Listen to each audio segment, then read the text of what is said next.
Oke, bismillahirrahmanirrahim. Assalamualaikum warahmatullahi wabarakatuh. Terima kasih sudah berhadir pada perkuliahan hari ini. Jadi, untuk perkuliahan pada hari ini, kita masih menyambung tentang berbagai macam jenis polutan. 2 minggu yang lalu kita sudah belajar pestisida sebagai polutan, iya kan? Pestisida sebagai polutan. Kemudian minggu lalu kita sudah belajar tentang PAH atau polyaromatic hydrocarbon sebagai pencemar. Polyaromatic hydrocarbon, mudah-mudahan masih ingat definisinya, senyawa organik yang memiliki lebih dari satu cincin aromatik, ya kan? Nah, kemudian kalau misalnya Anda masih ingat, minggu lalu itu kan sudah disebutkan bahwa salah satu karakteristik utama PAH terkait dengan fate-nya di lingkungan, terkait dengan mobilitas dan pergerakannya di lingkungan, itu adalah sifat dia yang lipofilik dan bukannya hidrofilik. Masih ingat ya, apa yang dimaksud dengan lipofilik, apa yang dimaksud dengan hidrofilik? Kalau lipofilik itu biasanya senyawa yang sifatnya lipofilik karena dia lebih memilih untuk larut di dalam lipid atau pelarut-pelarut yang sifatnya nonpolar, maka otomatis dia semakin lipofilik dia, semakin hidrofobik lah dia. Sebaliknya, kalau suatu senyawa itu semakin hidrofilik, semakin mudah untuk larut di dalam air, maka biasanya dia jadi semakin sulit untuk larut di dalam lipid, di dalam lemak.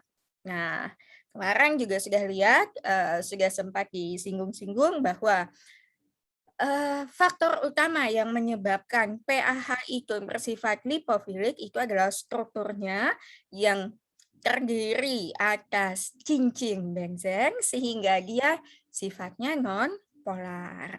Nah, untuk minggu ini kita akan membahas jenis pencemar lain yang juga mungkin Anda semua sudah pernah mendengar kasus-kasus pencemarannya, yaitu pencemaran oleh logam berat. Nah,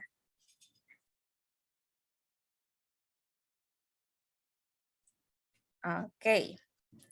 Jadi,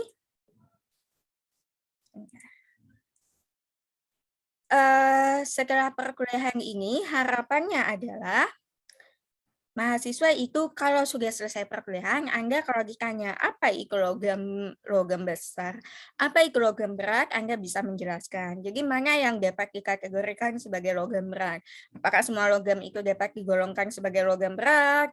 Kemudian apa kriterianya sampai dia disebut sebagai logam berat? Kemudian juga apakah semua logam berat itu bersifat toksik atau tidak? Kemudian juga setelah perkuliahan ini, diharapkan mahasiswa itu dapat memahami dan menjelaskan gimana sih rutenya sampai organisme atau makhluk hidup itu dapat terpapar logam berat. Nah, mobilitas logam berat itu bagaimana? Kenapa logam berat itu jadi mudah berpindah atau sebaliknya logam berat itu ya dia santai aja di tempat dia berada, nggak pindah-pindah kemana-mana gitu loh. Nah, selain itu juga terkait dengan logam berat dan sebetulnya juga by extension itu adalah sangat erat kaitannya dengan berbagai pencemar lain, ada konsep yang namanya bioavailability atau bioavailabilitas, ketersediaan biologis. Nah, kalau ditanya bioavailability, Anda lalu juga bisa menjelaskan apa itu bioavailability.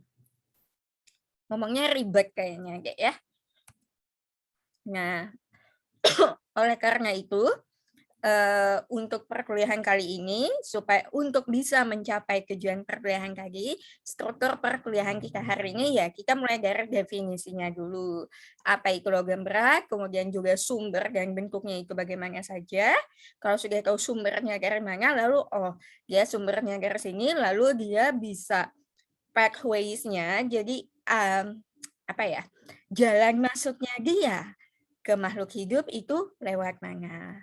Mobilitas logam berat itu seperti apa? Sama nggak dengan PAH kemarin? Sama nggak dengan si pestisida yang kemarin sudah kita pelajari?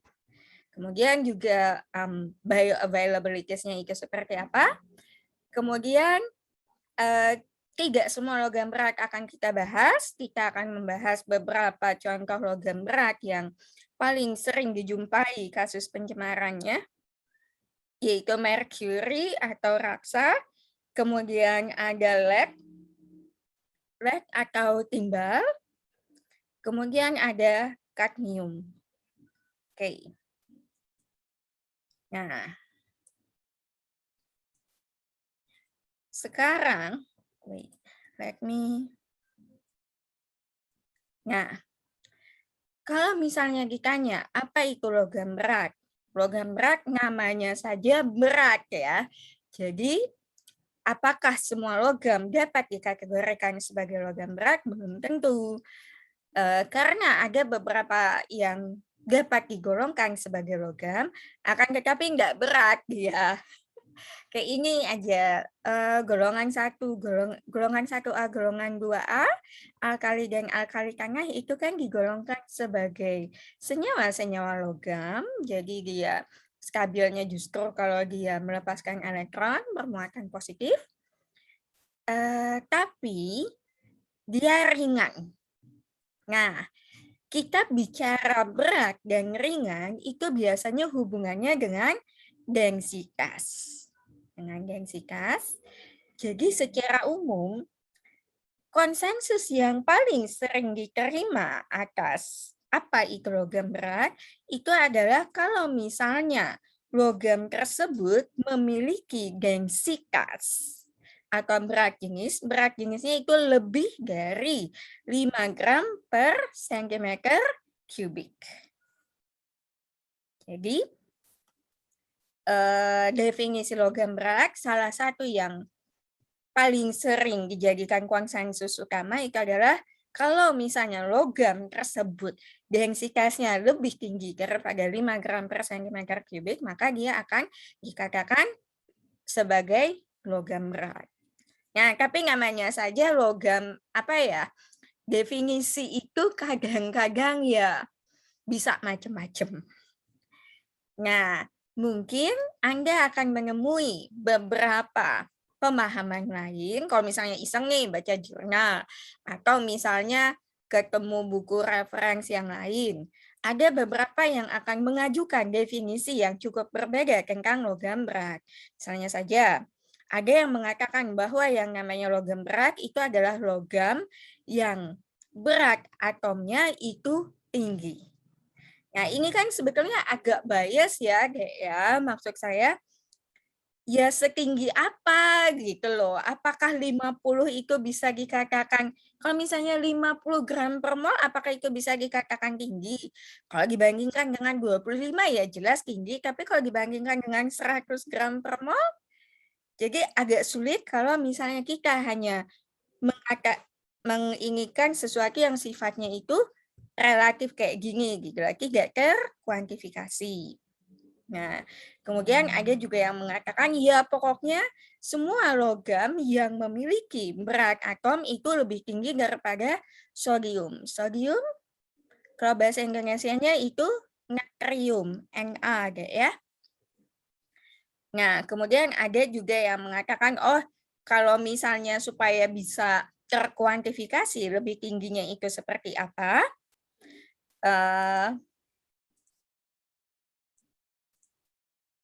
Maka ada yang mengatakan ya sudah kalau gitu kita batasi nih logam yang berat atomnya itu lebih besar daripada 40 gram per mol. Nah, selain definisi berdasarkan berat, berdasarkan atomic weight atau berat atomnya, EPA atau Environmental Protection Agency ini dinas lingkungan hidupnya Amerika Serikat nih, Environment Protection Agency. Profesor saya dulu postdoc-nya di sini. EPA atau Environment protection agency itu membuat definisi logam berat itu tidak hanya berdasarkan berdasarkan berat atau densitasnya, akan tetapi berdasarkan bagaimana dampak dari logam berat tersebut di dalam tubuh organisme. Jadi kalau menurut EPA, logam berat, senyawa logam yang dapat digolongkan sebagai logam berat itu adalah unsur-unsur logam dengan berat atom yang tinggi dan dapat merugikan makhluk hidup, dapat berdampak negatif, damage itu kan merusak, dapat berdampak negatif bagi makhluk hidup, meskipun hanya dalam konsentrasi yang rendah. Nah, apa sih namanya? Jadi, dan cenderung terakumulasi di dalam rantai makanan. Jadi EPA tidak hanya meninjau dari berat atomnya saja, tapi EPA juga itu mengatakan bahwa yang namanya logam berat itu dia dapat berdampak negatif terhadap makhluk hidup meskipun si logam berat ini nggak usah banyak-banyak. Dia dalam konsentrasi rendah saja itu sudah dapat berbahaya. Kemudian juga si logam berat ini punya kecenderungan untuk dapat terakumulasi di dalam rantai makanan, entah melalui bioakumulasi ataupun biomagnifikasi. Mudah-mudahan masih ingat ya apa yang dimaksud dengan bioakumulasi atau bioakumulasi dan biomagnifikasi. Karena beda ya. Sudah sempat belajar apa itu bioaccumulation, biomagnification? Ayo, diingat-ingat.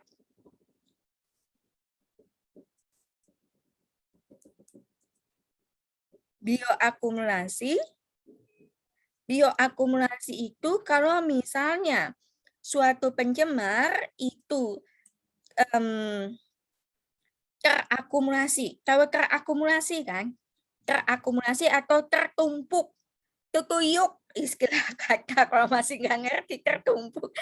Jadi gini, bioakumulasi itu misalnya gini, kita apa sih namanya mengkonsumsi sesuatu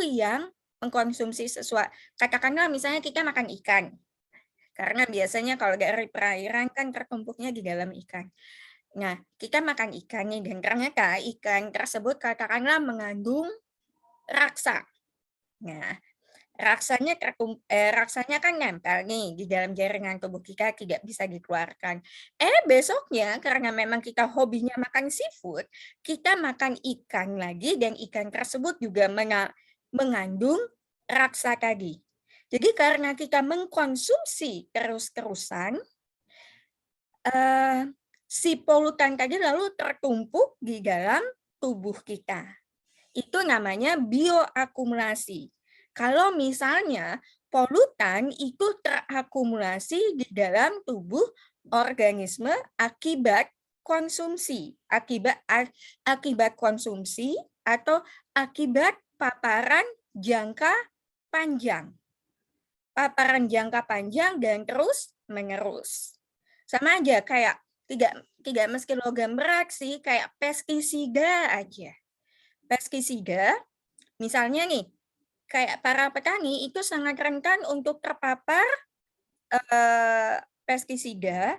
Pestisida itu dapat mengalami akumulasi di dalam jaringan tubuh si petani tadi, karena kan si petani tadi memakai pestisidanya itu lama kan ya, pokoknya selama dia bertani dan dia tidak tahu takarannya yang baik gimana dan terus menerus. Jadi bioakumulasi itu terakumulasinya polutan di dalam tubuh organisme akibat paparan jangka panjang secara berulang-ulang.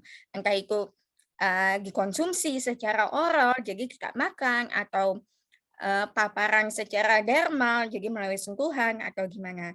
Beda dengan biomagnification. Biomagnifikasi. Magnifikasi itu perbesaran.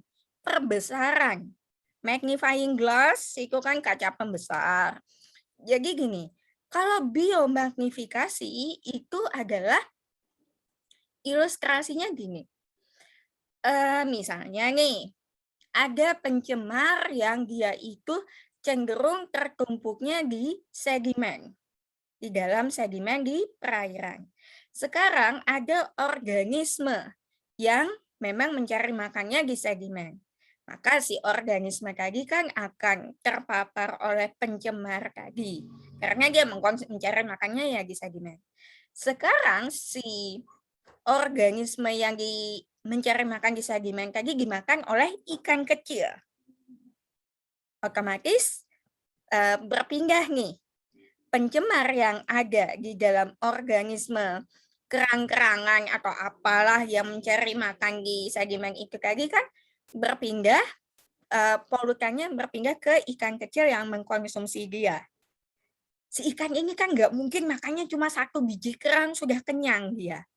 Pasti banyak, ya kan? Otomatis jadi konsentrasi polutan di si ikan kecil tadi menjadi lebih besar. Kemudian ikan kecil dimakan oleh ikan besar. Sekarang konsentrasi polutan di ikan besar tadi akan lebih besar dibandingkan konsentrasi polutan di ikan kecil tadi. Jadi dia mengalami perbesaran karena melalui alur jaring makanan itu tadi. Beda ya istilah kata, kalau biomagnifikasi kita hanya pada satu titik di jaring makanan, di jaring-jaring makanan apa sih, piramida makanan apalah itu namanya, pokoknya satu posisi organisme saja yang terus-menerus terpapar. Tapi kalau biomagnifikasi kita sudah membicarakan tentang bertambahnya konsentrasi polutan di dalam organisme yang berbeda dalam satu jaring makanan. Paham nggak ya? Jadi beda antara bioakumulasi dengan biomagnifikasi. Oke.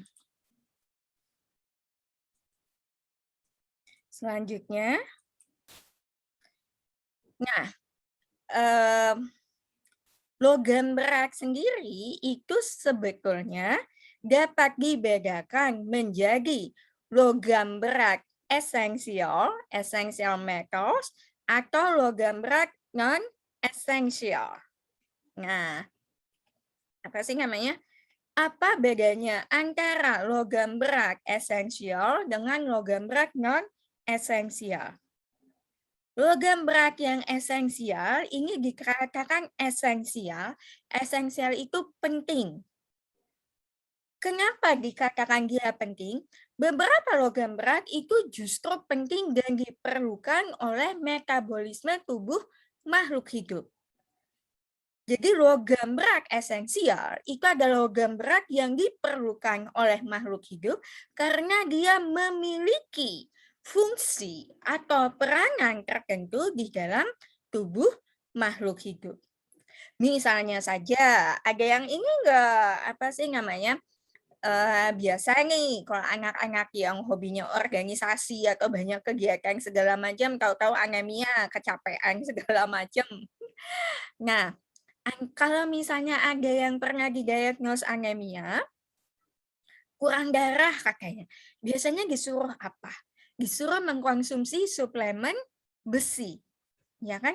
Kenapa? Kenapa kok kita harus mengkonsumsi tambahan besi? Ya, tapi konsumsi besinya pakai ini ya, kayak ya, pakai suplemen, pakai obat tambahan gitu. Jangan kamu lalu untuk menambah suplai besi dalam tubuh, lalu itu sendok garpu juga lalu dikunyah-kunyah gitu untuk nambah-nambah besi dalam tubuh, ya nggak kayak gitu. Nah, besi itu merupakan salah satu contoh logam berat esensial karena di dalam tubuh dia punya peranan sebagai salah satunya adalah dia bagian dari Hb atau hemoglobin. Sel darah merah kita itu salah satu komponen ininya itu adalah ion besi. Nah, kemudian juga selain besi, beberapa logam lainnya yang kalau dari segi densitas dapat digolongkan sebagai logam berat, itu juga adalah merupakan bagian dari koenzim, ada kofaktor dari enzimnya. Enzim koenzim ini nanti ya belajarnya waktu belajar struktur dan fungsi biomolekul nanti kalian semester 5. Kemudian ada yang apa sih namanya? Enzim-enzim yang dia mengandung seng, selenium, kromium dalam bentuk Cr3+. Kromium ini adalah salah satu logam yang agak unik. Karena kalau dia dalam bentuk Cr3+, maka dia apa sih namanya? Dibutuhkan oleh tubuh, tapi kalau misalnya dia teroksidasi menjadi Cr6+, maka dia sifatnya justru berubah menjadi bersifat toksik. Nah, sekarang kalau misalnya logam berat esensial tadi adalah logam-logam yang penting karena dia memiliki fungsi khusus di dalam tubuh, maka kalau logam berat non-esensial kira-kira apa? Ya kebalikannya. Logam berat non-esensial ini adalah logam-logam yang di dalam tubuh itu fungsinya tidak jelas gitu loh, untuk apa.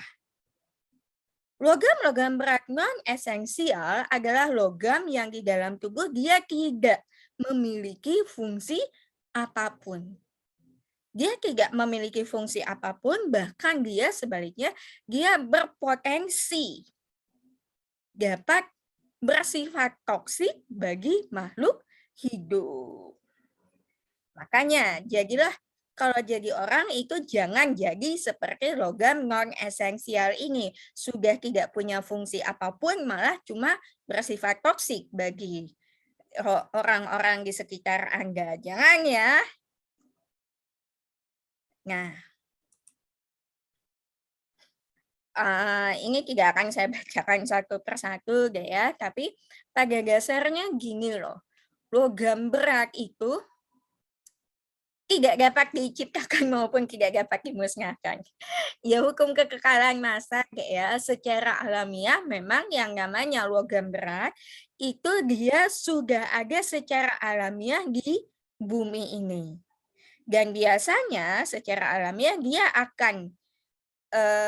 dia merupakan bagian dari kerak bumi dan kalau misalnya tidak diganggu-ganggu, nggak diapa-apain ya dia nggak akan lepas gitu loh. Dia tetap akan dalam keadaan berikatan dengan mineral lainnya sehingga tidak kemana-mana, sehingga tidak mencemari lingkungan. Akan tetapi ada beberapa kejadian yang dapat menyebabkan logam berat yang tadinya logam berat yang tadinya terikat dalam bentuk mineral ini lalu karena aktivitas manusia itu lalu dia terlepas dari ikatannya sehingga mobilitasnya menjadi sangat tinggi dan mudah mencemari lingkungan, dapat dengan mudah meracuni makhluk hidup karena yang tadinya sudah diikat kita lepaskan walaupun kita mungkin nggak sengaja ya, sehingga dia jadi bebas kemana-mana gitu loh, masuk ke tubuh organisme. Beberapa sumber pencemaran logam berat ya tentu saja kalau aktivitas penambangan itu kan kita jelas-jelas menggali tanah itu loh, Dek.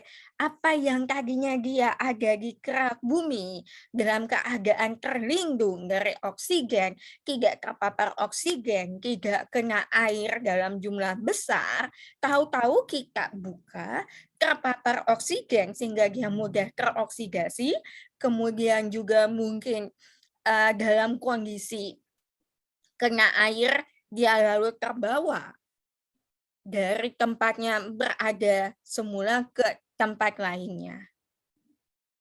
Nah, sekarang nih, seperti yang sudah saya sebutkan tadi, tadinya kan logam berat ini kalau dalam keadaan alamiah, dia ini berada dalam keadaan berikatan dengan mineral lain. Katakanlah kayak besi. Besi itu sebetulnya berikatan dengan sulfur dalam bentuk FeS2. Nah, tapi kalau misalnya si mineral tadi terpapar udara, kena oksigen, maka dia teroksidasi. Paparan oksigen, kalau misalnya dia sudah terbuka nih, dia akan kena oksigen dari udara sehingga teroksidasi yang lalu mendorong dia lepas dari mineral. Asalnya dia dapat lepas sebagai ion terlarut. Nah, kalau sebagai ion terlarut ini gimana mobilitasnya?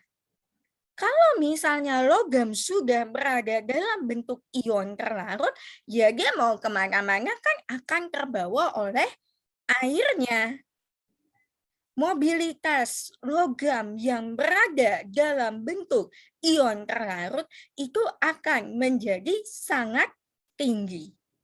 Mobilitas, apa itu mobilitas polutan? Mobilitas polutan itu menunjukkan kemampuan suatu polutan untuk berpindah dari satu tempat ke tempat lain.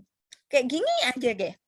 Kalau misalnya Anda garam NaCl, garam itu Anda larutkan, itu kan garamnya akan terdisosiasi menjadi ion Na+ dan ion Cl-. Kalau misalnya larutan garam itu Anda buang, ion Na+ dan ion Cl-nya ya karena dia ada dalam bentuk terlarut itu tadi, ya kemana si airnya pergi, kesanalah dia ikut pergi. Nah, kemudian selain sebagai ion terlarut, apa sih namanya? Logam berat ini juga dapat berikatan dengan ligan-ligan tertentu, entah dia dengan ligan organik. Jadi waktu dia sudah berada dalam bentuk terlarut tadi, misalnya ketemu dengan senyawa organik, maka dia lalu bisa berikatan dengan senyawa organik tadi. Ini mobilitasnya akan beda lagi nih.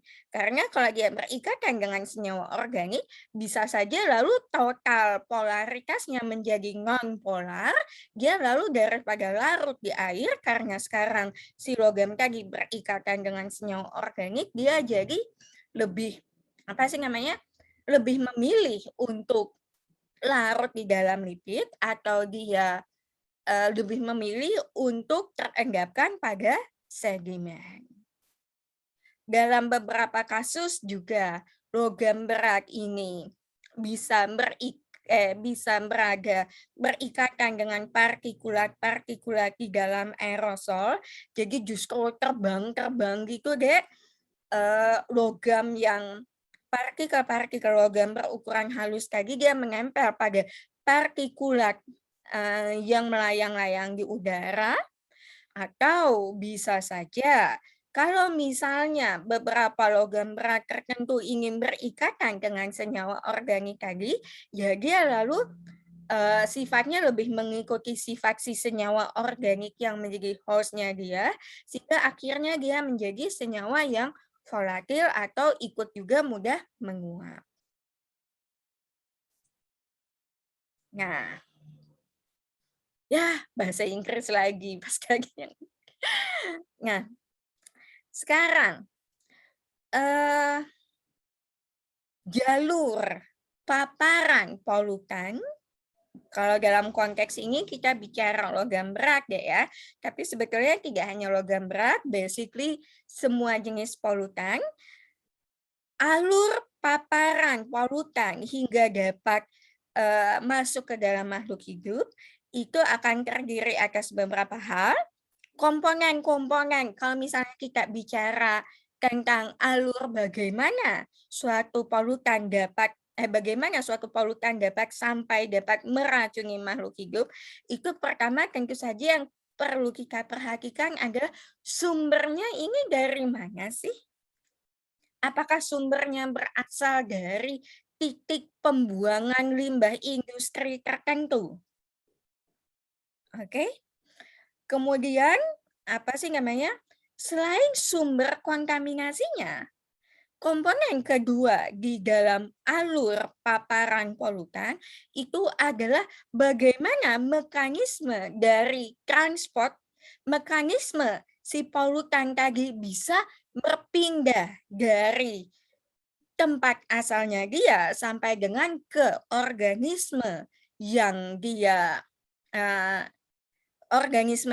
masuki ini tadi. Alur transportnya seperti apa? Apakah dia melalui medium udara, jadi dalam bentuk aerosol, atau dia dalam bentuk senyawa volatil, atau dia mediumnya adalah air yang terpapar, atau mediumnya ini justru adalah organisme yang lalu dikonsumsi. Kemudian point of exposure atau titik paparan. Titik paparan di sini, maksud dari point of exposure di sini adalah titik tempat masuknya si polutan tadi ke organismenya ini lewat mana? Titik masuknya. Kalau misalnya jalur masuknya adalah melalui inhalasi, ya point of exposure-nya adalah either hidung atau mulut kita.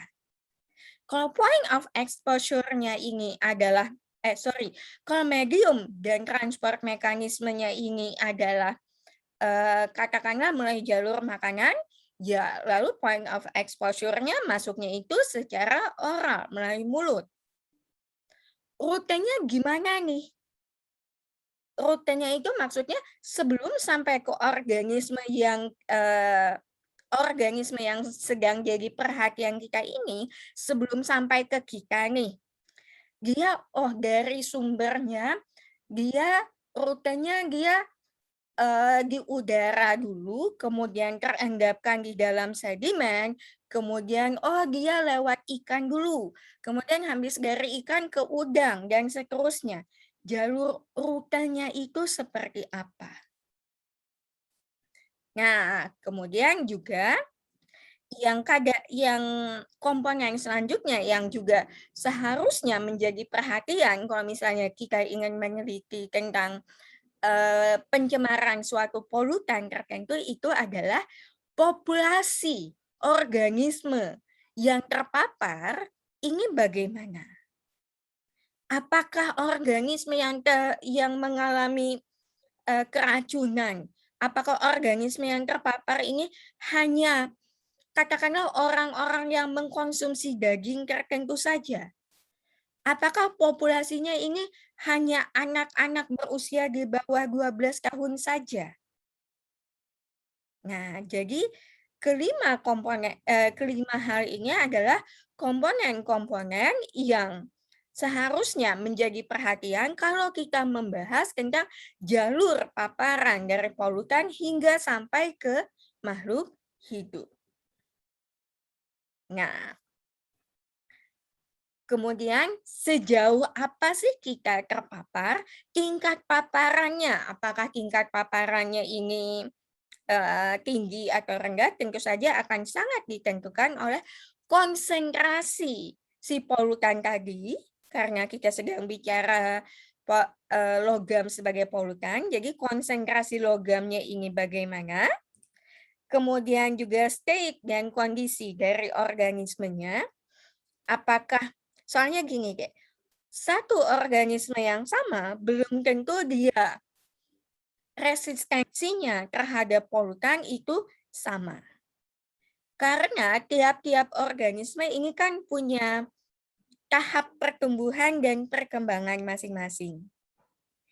Organisme yang masih berada pada tahap awal pertumbuhan dan perkembangannya ini seringkali lebih rentan untuk terpapar polutan dibandingkan organisme yang sudah berada dalam tahap akhir pertumbuhan dan perkembangannya.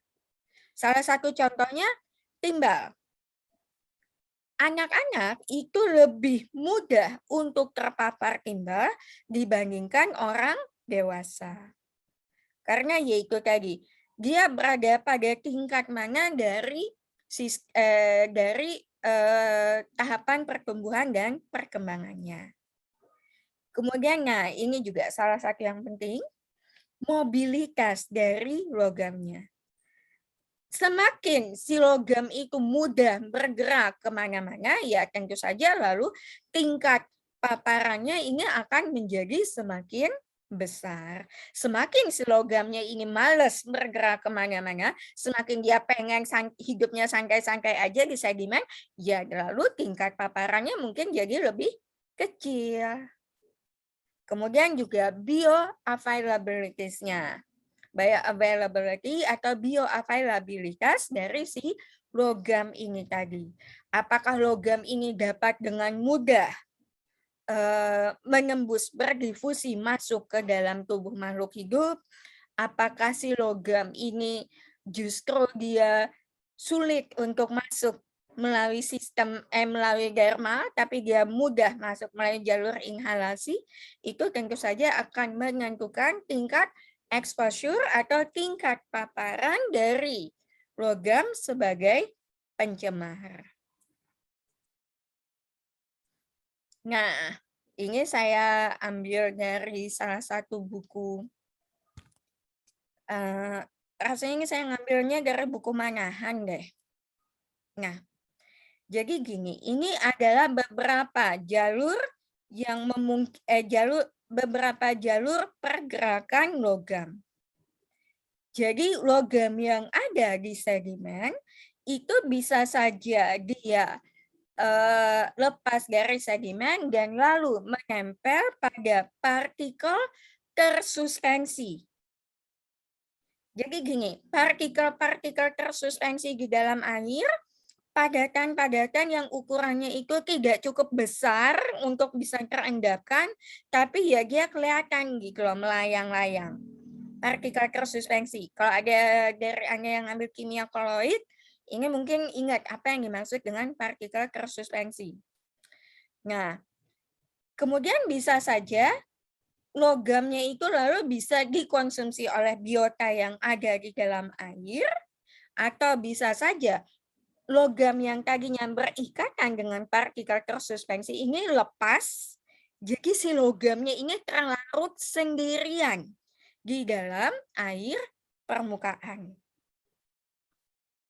Air permukaan ini kayak sungai, danau, kemudian juga kolam. Itu ya air sungai, air danau, air kolamnya itu ya air permukaan gitu loh, Dek. Nah, atau bisa saja si logam yang tadinya berikatan di dalam sedimen, ini dia lepas dari ikatannya dengan partikel sedimen tadi, dia lalu terlarut di dalam air pori.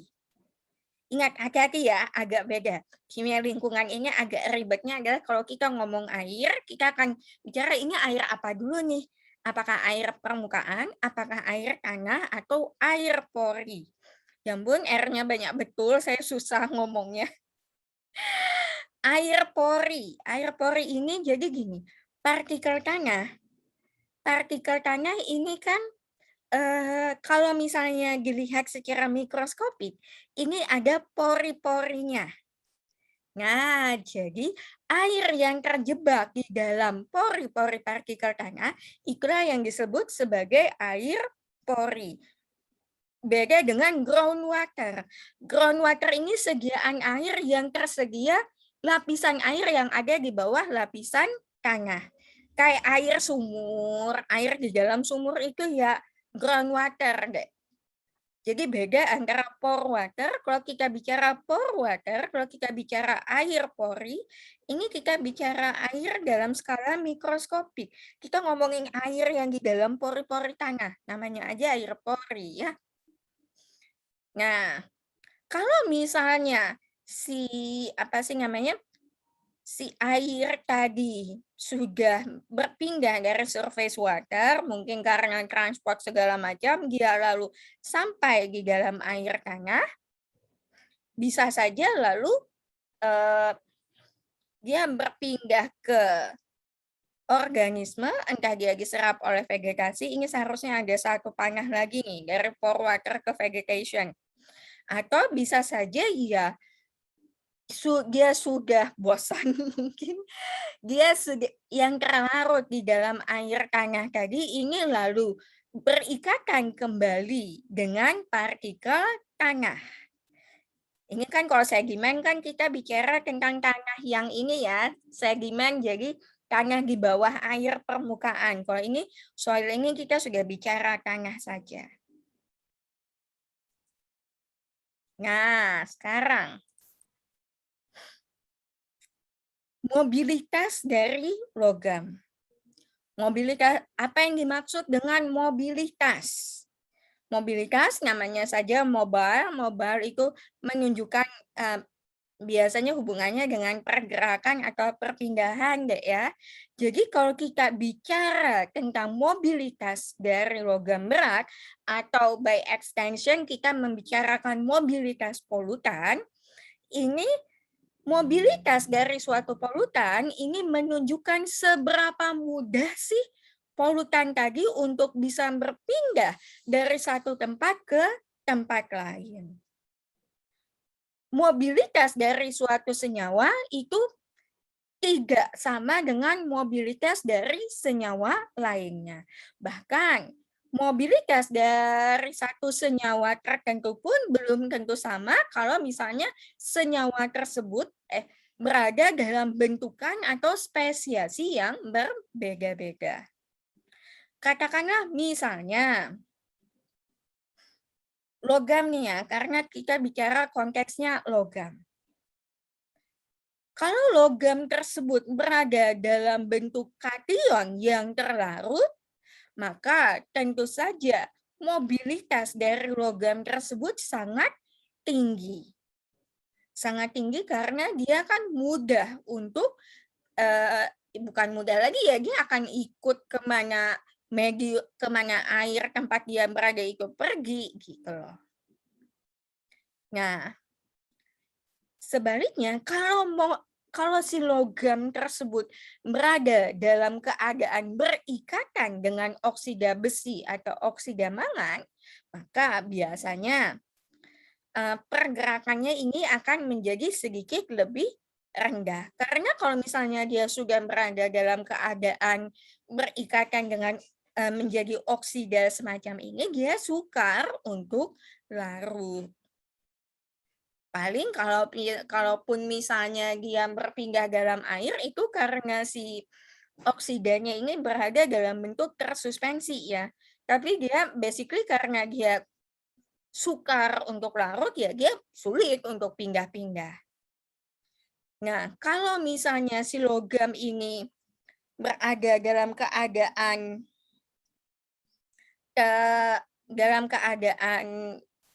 terikat dengan oksida Fe atau Mn, kalau misalnya dia berada dalam kondisi ekstrem asam atau basa, maka ini dapat mendorong terjadinya reaksi redoks. Nah, kalau sudah ada reaksi redoks semacam ini, dia lalu lepas. Kalau dia sudah lepas, dia jadi mudah untuk bergerak, mobilitasnya menjadi tinggi. Logam ini juga dapat berada dalam keadaan terikat dengan senyawa-senyawa organik. Mobilitasnya bisa menengah, bisa tinggi, tergantung pada sifat dari si senyawa organik ini tadi. Dan satu hal yang juga seharusnya menjadi pertimbangan itu adalah kalau misalnya dia berada dalam keadaan terikat dengan senyawa organik, si senyawa organiknya ini kan bisa saja mengalami yang namanya reaksi dekomposisi atau reaksi oksidasi. Nah, kalau misalnya terjadi dekomposisi senyawa organik, di mana si logam tadi terikat, ya dia jadi lepas gitu loh. Nah, logam ini juga dapat berikatan dengan mineral-mineral sulfida. Ini mobilitasnya akan sangat tergantung pada kondisi lingkungannya seperti apa. Kalau misalnya kondisi lingkungannya itu sangat aerob, sangat kaya akan oksigen, seperti yang saya bilang tadi, maka oksidasi yang terjadi adalah oksidasi sehingga akhirnya si logam tadi putuslah dia dengan sulfidanya. Inilah yang terjadi pada kasus-kasus air asam tambang. Tadinya kan besi itu berada dalam keadaan berikatan dengan sulfida dalam bentuk FeS2, maka tapi karena dia lalu istilah kata kan kalau aktivitas pertambangan itu kan kita membongkar tanah nih. FeS2-nya kan itu lalu terekspos ke udara. Tadinya dia santai aja di bawah tanah kayak gini, kemudian dibongkar, seret, kena udara, kena air, ya lepas Fe sama S-nya. Makanya lalu warnanya kan kelihatan ya, nggak jernih gitu. Kadang-kadang hijau, kadang merah kekuningan, tergantung spesies besinya itu apakah Fe2+ atau Fe3+. Logam itu dia paling males kemana-mana, atau mobilitasnya itu paling rendah, adalah kalau si logam ini berada dalam bentuk fase kristalin. Kristalin ini ya, apa ya, dalam bentuk batuan kayak gitu loh, Dek. Kalau dalam fase kristalin semacam ini asli, dia nggak akan kemana-mana.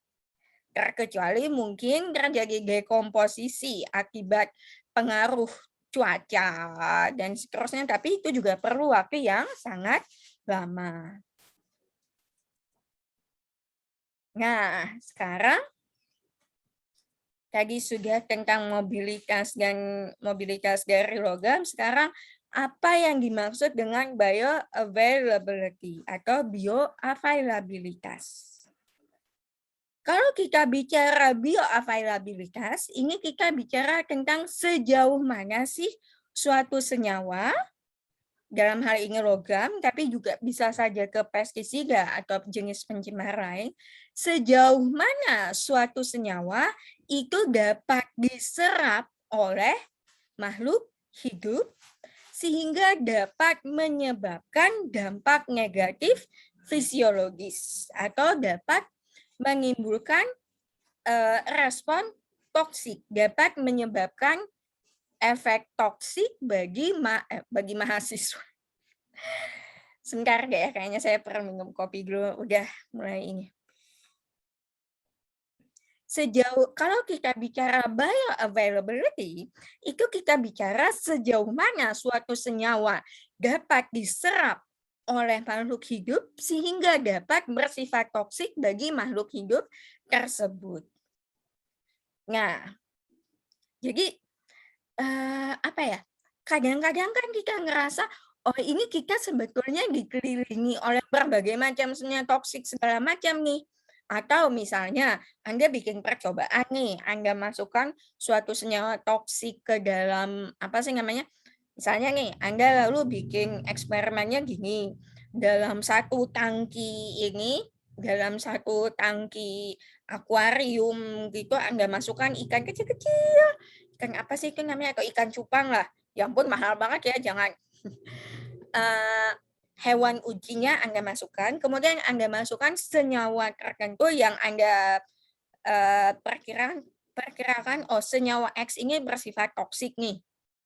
Tapi setelah diperhatikan, setelah 5, 10, 15 hari, kok si ikan-ikan hewan uji Anda ini baik-baik saja nih? Artinya senyawa X ini tidak bersifat toksik nih. Belum tentu. Bisa saja karena si senyawa X yang Anda masukkan tadi dia berada dalam bentukan yang tidak mudah untuk terserap oleh makhluk hidup tadi.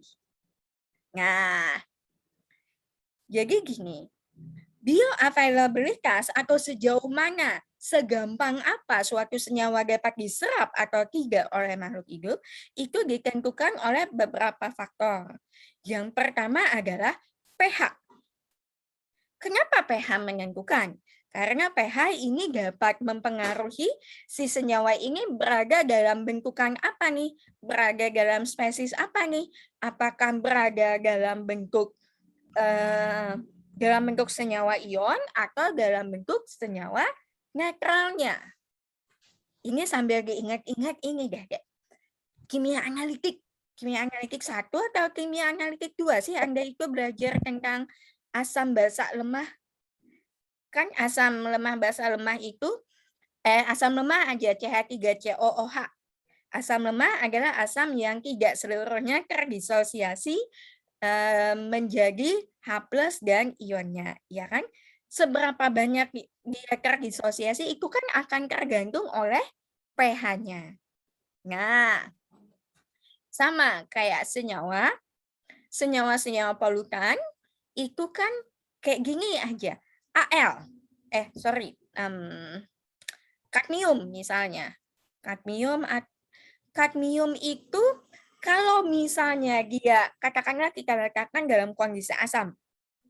Dalam kondisi asam dia berada dalam bentuk CD2+. Sekarang kita naik kalau dalam bentuk CD2+, ion kadmium dia berada dalam bentuk ion bebas. Dia mudah kemana-mana, ya kan? Karena dia berada dalam bentuk terlarut, mobilitasnya tinggi, dia mudah untuk masuk ke dalam tubuh. Sekarang kalau pH kita naikkan, yang banyak ion H+ atau OH-. Ayo, kalau pH-nya tinggi, kalau pH tinggi, konsentrasi yang tinggi itu konsentrasi H+ atau konsentrasi OH-. OH-, Bu. Oke, good. Sekarang kalau OH-nya tinggi, apa yang kira-kira terjadi dengan CD, dengan ion CD2+?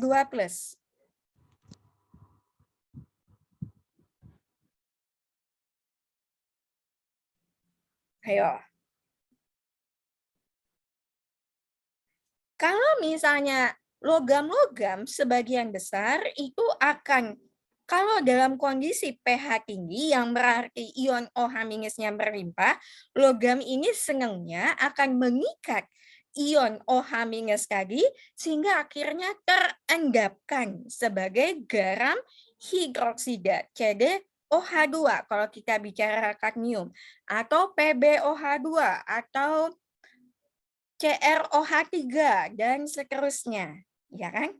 Nah, kalau dia sudah terendapkan, dia sudah tidak menjadi ion bebas lagi kan? Dia sudah tidak berenang-renang dengan santainya di dalam air lagi. Dia sudah terendapkan di bawah. Istilah kata kalau misalnya dia di dalam di lingkungan, dia bukannya berada dalam keadaan terlarut di dalam airnya, dia malah mengendap di sedimen. Karena dia membentuk garam hidroksida dengan OH-nya itu tadi. Nah, belum lagi kalau kita bicara tentang ini ya, kalau kita bicara tentang pestisida atau senyawa organik lain yang kalau pH-nya dirubah, itu spesiasinya akan berubah. Nanti kita akan bicara itu di pertemuan terakhir. Kemudian juga absorpsi, sejauh mana si senyawa ini mudah atau tidak terabsorpsi pada permukaan ini, apa sih namanya? Pada permukaan organisme. Temperatur itu juga bisa mempengaruhi, karena temperatur ini biasanya akan mempengaruhi laju difusi atau laju perpindahan si logam atau senyawa polutan tadi dari fase terlarutnya untuk pindah ke tubuh organisme. Kemudian juga konsentrasi dan spesiasinya. Spesiasi apakah dia berada dalam bentuk, kalau logam ya, apakah dia berada dalam bentuk netralnya atau tidak bermuatan, atau apakah dia berada dalam bentuk +2 atau +3 kayak Fe, spesiasinya bisa Fe0 atau memang Fe dalam keadaan netral, atau dia berada dalam spesies Fe2+ atau Fe3+. Potensial redoks ini berkaitan dengan pH juga sih sebetulnya. Nah, ini tadi udah ya, tadi bioakumulasi dan biomagnifikasi. Ini bioakumulasi dan biomagnifikasi dari logam berat ini seringkali awalnya ini adalah dari diserapnya logam, metal uptake, jadi penyerapan atau pengambilan logam, metal uptake oleh tanaman. Nah, biasanya nih, kalau misalnya terjadi uptake atau kita mengikat atau ada pengikatan logam oleh suatu organisme atau makhluk hidup, ini biasanya akan berlangsung melalui beberapa tahapan berikut. Yang pertama adalah difusi. Difusi dulu, jadi difusi ini apa maksudnya? Perpindahan kalau secara umum, apa yang dimaksud dengan difusi? Perpindahan dari konsentrasi tinggi ke konsentrasi rendah, ya kan? Kalau di sini konteksnya kita bicara tentang perpindahan atau difusi dari logam tersebut dari sumbernya hingga menuju ke permukaan dari organisme atau makhluk hidup ini tadi. Jadi ya meski pindah dulu dari sumbernya sampai ke permukaan makhluk hidupnya. Kemudian entah selama difusi atau pada saat dia sudah menempel pada permukaan makhluk hidup ini tadi, bisa terjadi kompleksasi maupun disosiasi.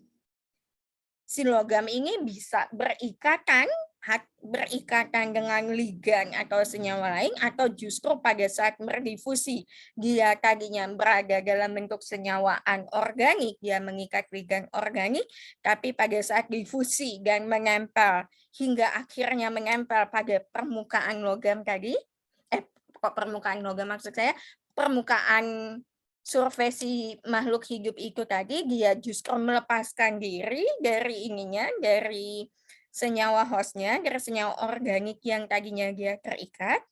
Kemudian kalau sudah menempel, sebentar ya.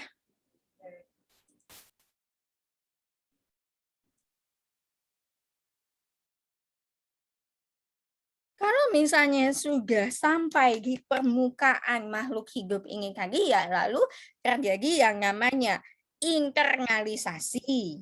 Internalisasi di mana si logam atau polutan tadi lalu menembus permukaan kulit hingga masuk ke dalam, hingga betul-betul masuk ke dalam sistem internal dari si makhluk hidup ini tadi.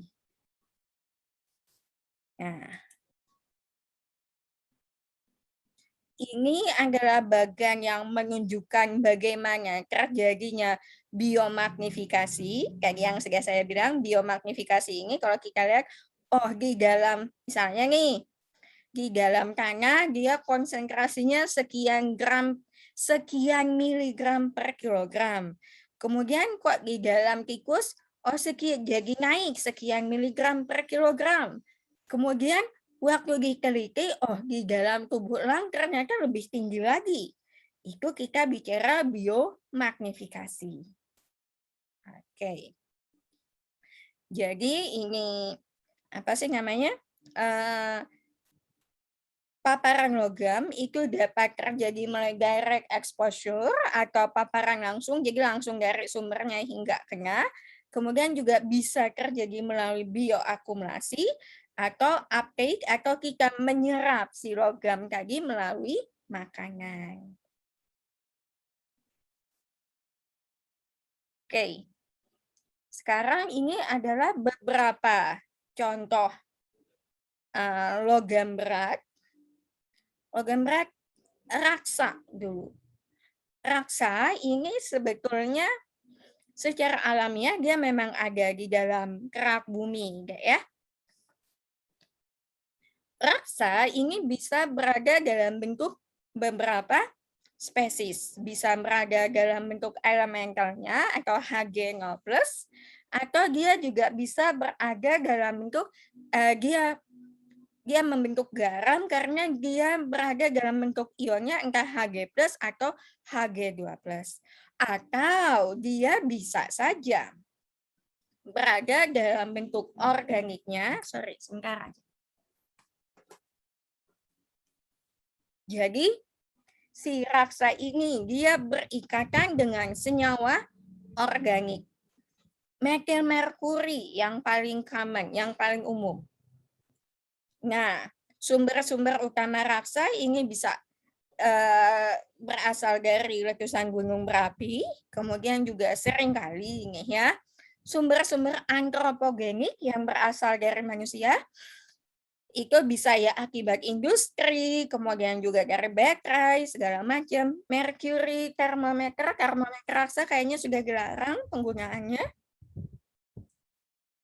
Nah, sekarang gini, siklusnya si Merkuri. Merkuri ini sebetulnya kalau dia berada hanya dalam bentuk Hg2+ saja, sebetulnya dia tidak terlalu berbahaya. Bukan tidak terlalu berbahaya, bioavailabilitasnya itu rendah. Tapi gini, di dalam sedimen Hg2+ ini seringkali direduksi oleh bakteri hingga menjadi Hg dalam bentuk netralnya, Hg0 di dalam sedimen. Hg0 di dalam sedimen ini selanjutnya dapat lepas ke dalam air, dan kalau sampai di permukaan air, ini dia lalu sifatnya ini, ingat nggak salah satu karakteristik yang paling unik dari Hg, ini adalah Hg adalah satu-satunya logam yang pada suhu kamar dia berada pada dalam bentuk cair. Ada yang pernah lihat Hg langsung nggak sih? Hg itu cair deh kalau pada suhu kamar. Dia cair karena dia mudah menguap. Jadi salah satu jalur exposure dari ini, jalur masuknya, jalur terpaparnya Hg0, jalur terpaparnya makhluk hidup oleh raksa, ini adalah melalui inhalasi atau pernafasan, karena Hg0 ini sangat mudah menguap. Nah, selain itu juga Hg2+ ini selanjutnya dapat oleh aktivitas bakteri ini tadi dapat mengalami metilasi menjadi metil merkuri. Kalau CH3Hg+ ini, metil merkuri ini dia sangat mudah terakumulasi di dalam tubuh. Jadi kalau misalnya penelitian itu rata-rata yang ditemukan di dalam tubuh organisme itu raksanya berada dalam bentuk metil merkuri. Karena dalam bentuk metil merkuri inilah bioavailabilitas dari merkuri ini paling tinggi, dan dia sangat mudah tertumpuk di dalam jaringan lemak atau jaringan tubuh makhluk hidup.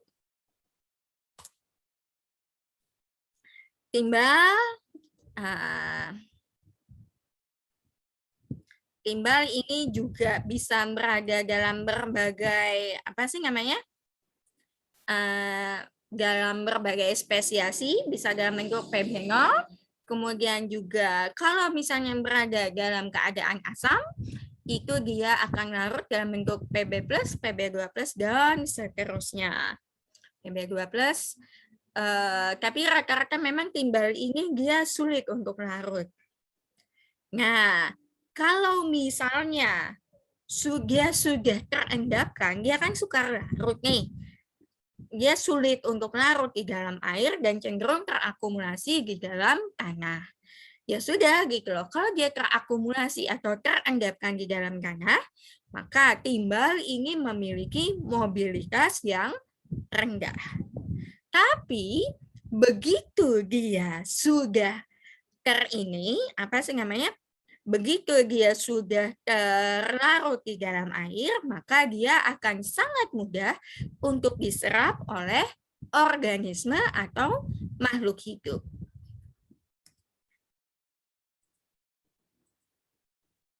Nah, rata-rata yang namanya lead atau timbal ini masuknya jalurnya melalui inhalasi atau pernafasan.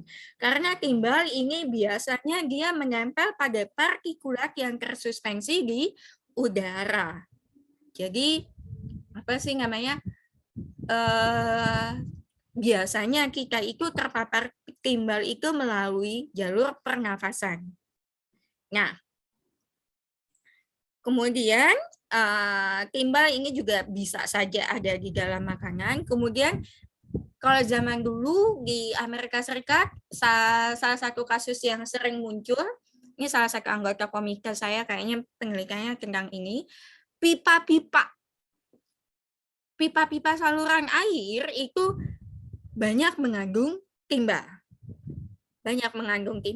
Oleh karena itu kadang-kadang akibat karena pipanya saking lamanya nih ya, dia lalu ya masuk ke dalam air gitu loh, kemudian juga apa sih namanya, kalau sudah terlarut di dalam air ya jadilah dia masuk ke dalam tubuh. Timbal ini cenderung terakumulasi di dalam tubuh.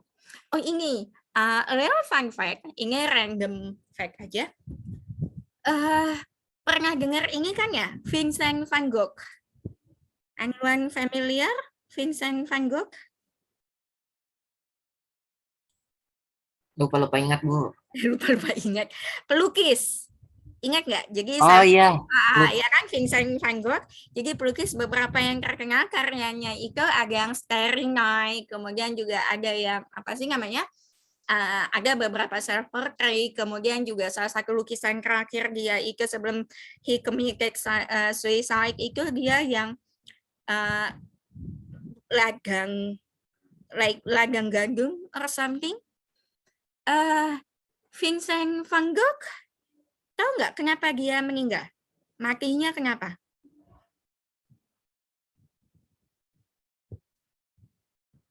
Ada nggak ini? Ngapain Bu, anak kimia kan ya belajar kimia, ngapain belajar sejarah seni? Enggak sih. Vincent van Gogh ini dia salah satu hal yang terkenal. Ini nggak ada yang pernah nonton Doctor Who ya?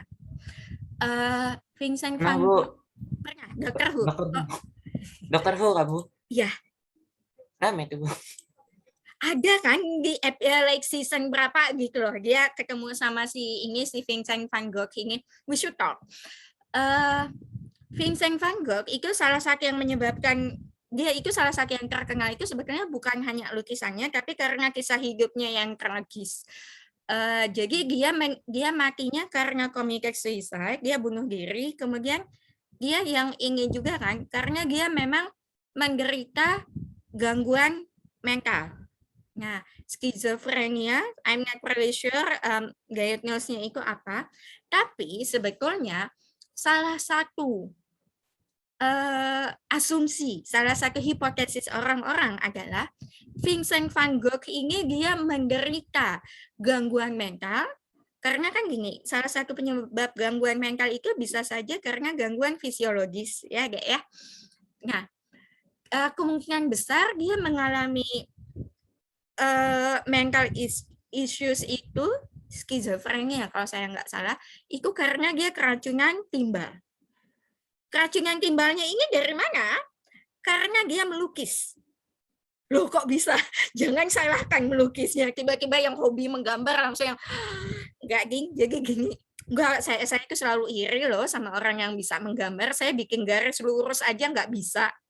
Jadi gini, salah satu penggunaan timbal di zaman dulu itu adalah untuk cat.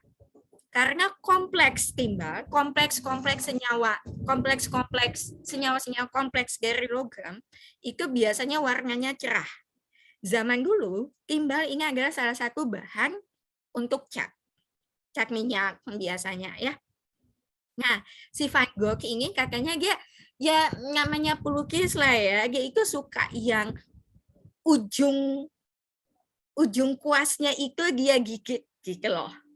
Kemudian juga, iya kan, selama like every day you learn something new. Saya juga waktu baca itu, oke, dia tapi make sense gitu loh lama-lama. Dan dia kan karena dia pelukis yang setiap hari, dia memang introvert sekali, dia lebih memilih sendirian, just like me. Saya sebetulnya introvert banget orangnya. Ketemu orang itu capek. Jadi dia dikelilingi oleh bahan-bahan yang mengandung timbal secara terus-menerus. Oleh karena itu, dia lalu apa sih namanya?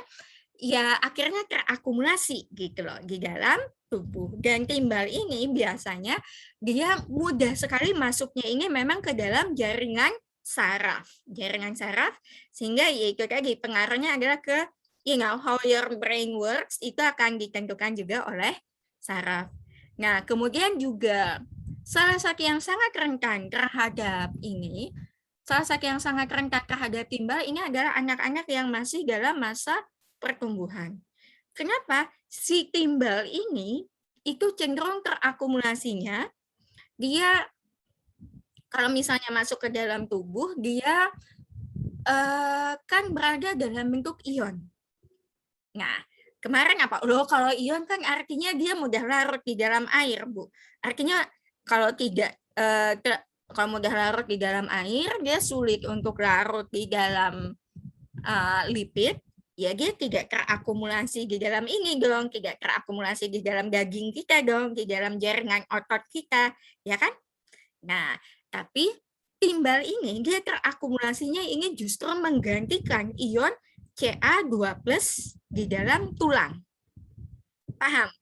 Nah, jadi oleh karena itu, anak-anak yang terpapar timbal ini rata-rata lalu mengalami masalah pada pertumbuhan tulangnya. Karena ya yang seharusnya diisi kalsium, tulang ini malah isinya adalah timbal. Dan oleh karena itulah lalu karena si timbal ini cenderung terakumulasi di dalam tulang, lalu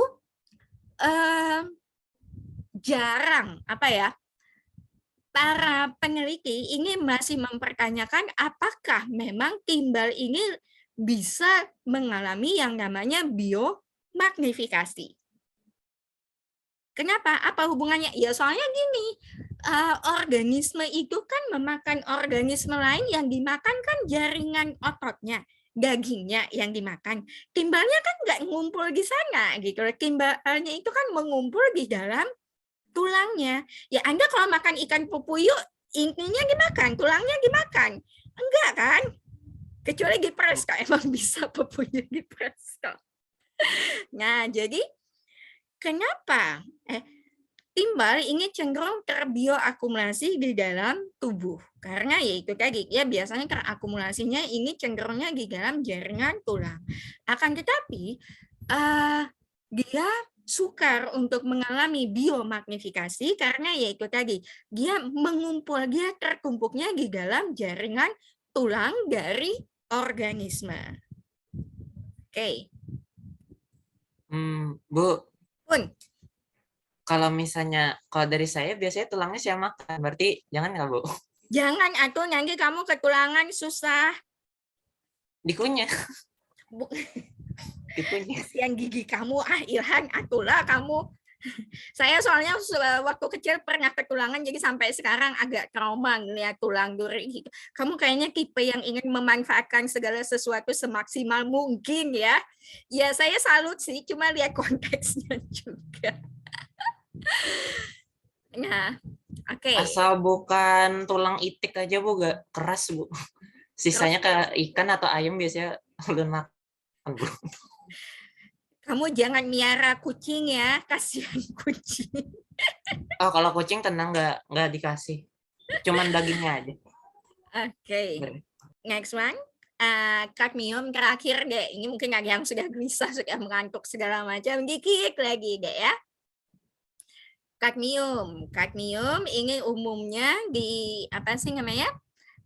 Kalau di kerak bumi dia biasanya berikatan dengan seng. Kemudian juga, nah sama seperti timbal tadi, kadmium ini juga digunakan biasanya untuk zat warna. Makanya kalau misalnya kalian perhatikan skripsi-skripsi kakak tingkat atau misalnya jurnal-jurnal penelitian yang biasanya adalah analisis polutan pada limbah Zat warna limbah tekstil. Ini biasanya salah satu komponen yang dianalisis adalah kadar kadmium dan timbalnya.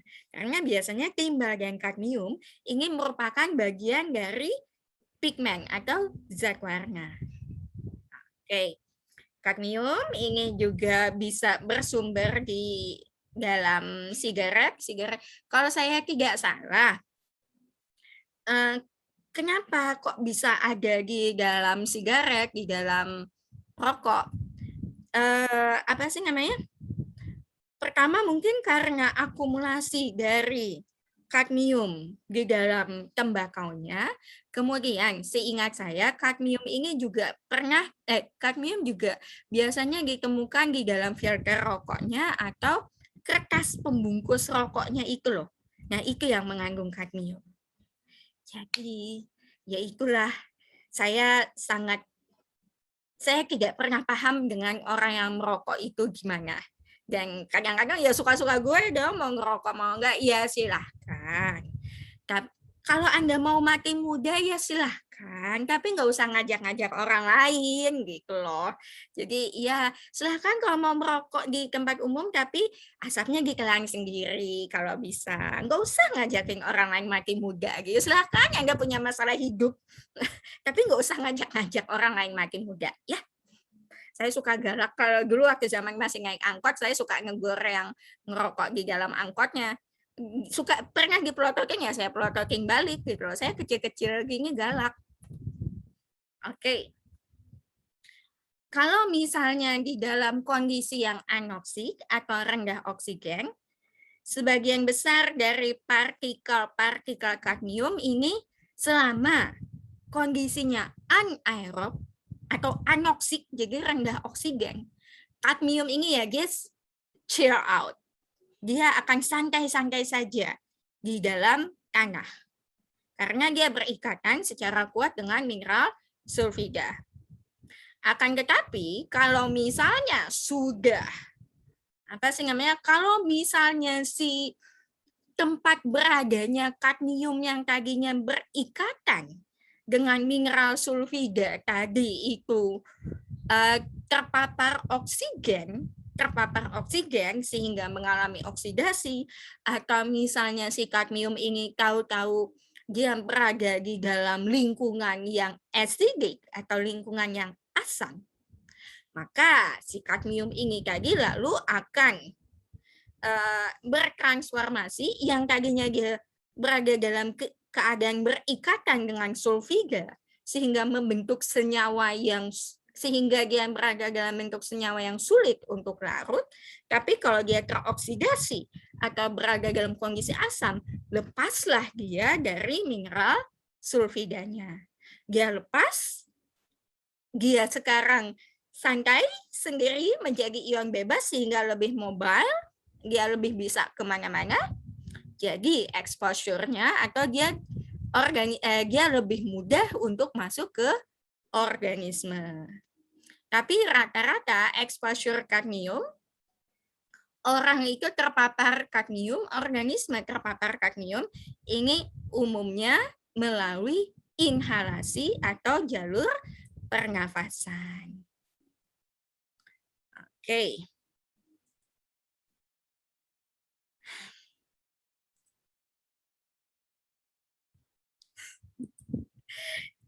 Itu saja dari saya. Kalau untuk materi hari ini mungkin itu saja. Ada yang mau ditanyakan atau ada yang perlu saya ulangi atau mungkin ada yang mau bercerita tentang pengalamannya menggigit tulang lagi. Permisi, Bu. Ya, silahkan Ilhan. Izin bertanya, Bu. Itu di slide yang ke-16 kan ada tulisannya whether lead can biomagnified through food web in the ecosystem is still debatable. Tuh maksudnya seperti apa, Bu? Bisa dijelaskan lebih rinci, Bu? Oh ya, sebentar ya. Wait. Slide 16 ya. Slide 16.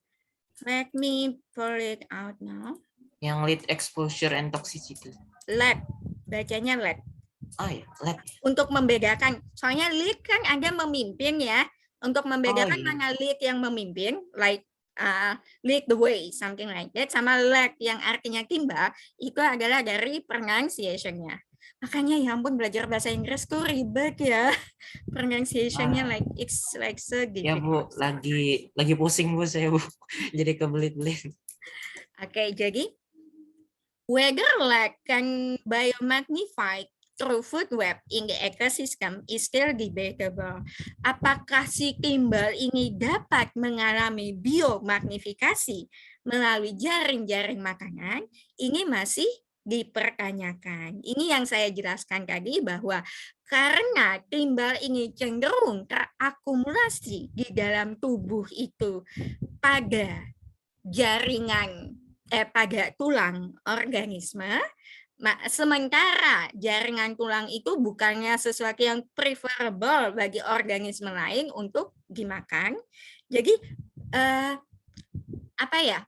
Biomagnification, pertambahan konsentrasi timbal melalui biomagnifikasi melalui biomagnifikasi dalam jaring-jaring makanan ini masih diperdebatkan gitu loh, karena lah kan ngumpulnya di dalam jaringan tulang.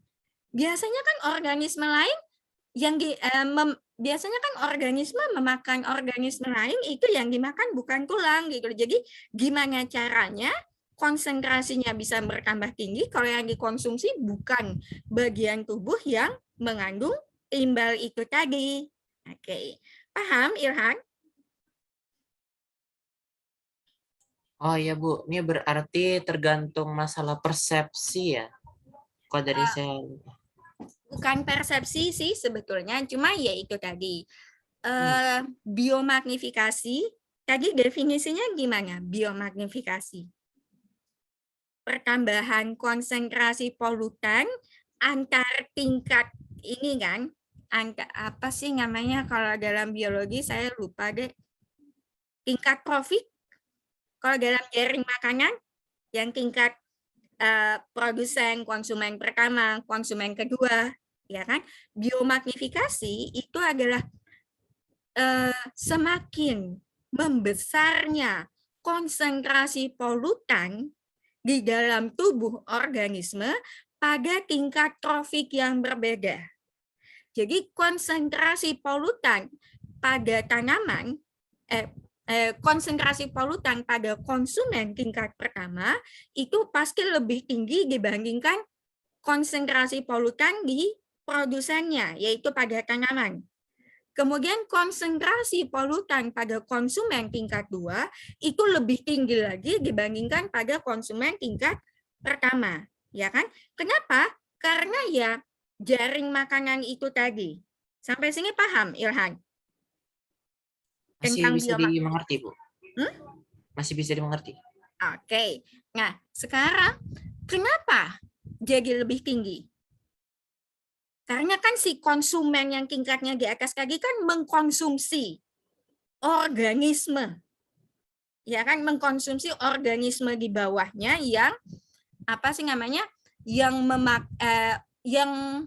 badannya, yang tubuhnya ini mengandung polutan.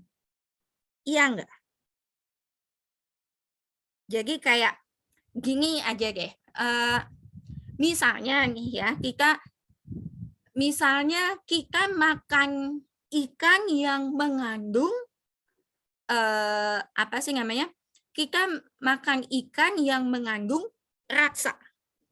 Ya kan? Si ikan ini terpapar raksa karena dia mengkonsumsi apa sih organisme yang makan dari sedimen? Katakanlah dia memakan fitoplankton. Sedangkan fitoplanktonnya sendiri mengandung raksa. Oke.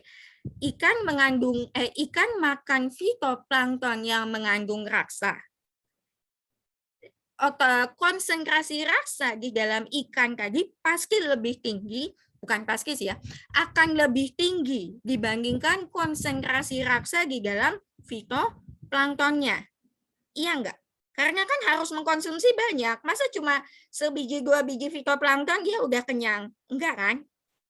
Nah, sama halnya kayak tadi. kemudian kita nih makan ikan yang sudah mengandung raksa tadi dalam jumlah besar, otomatis kan terkumpul di dalam tubuh kita, ya kan? Nah, sekarang kalau misalnya memang polutannya itu terkumpulnya, polutan kalau raksa kan dia terakumulasi di dalam daging, di dalam jaringan otot atau daging si organisme. Iya enggak? Nah, sehingga pada saat kita mengkonsumsi daging atau jaringan otot dari organisme yang sudah mengandung raksa itu tadi, ya raksanya pindah ke kita.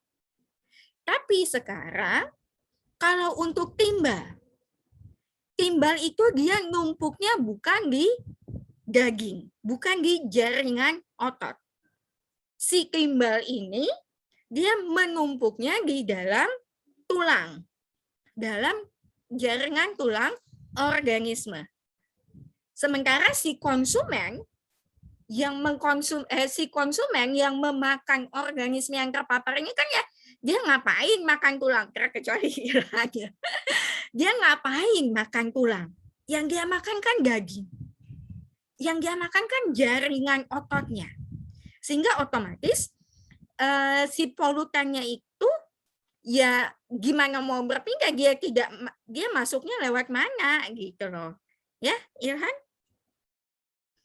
Nanti kalau misalnya kalau masih belum paham nanti bisa tanya ke saya secara pribadi. Nanti saya jelaskan lagi. Kadang-kadang memang agak susah sih kalau cuma online kayak gini. Kalau dari saya masih paham aja, Bu.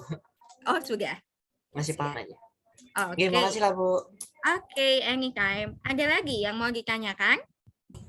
Dari saya cukup, Bu. Yang lain? Ada yang mau ditanyakan? Cukup, Bu. Oke.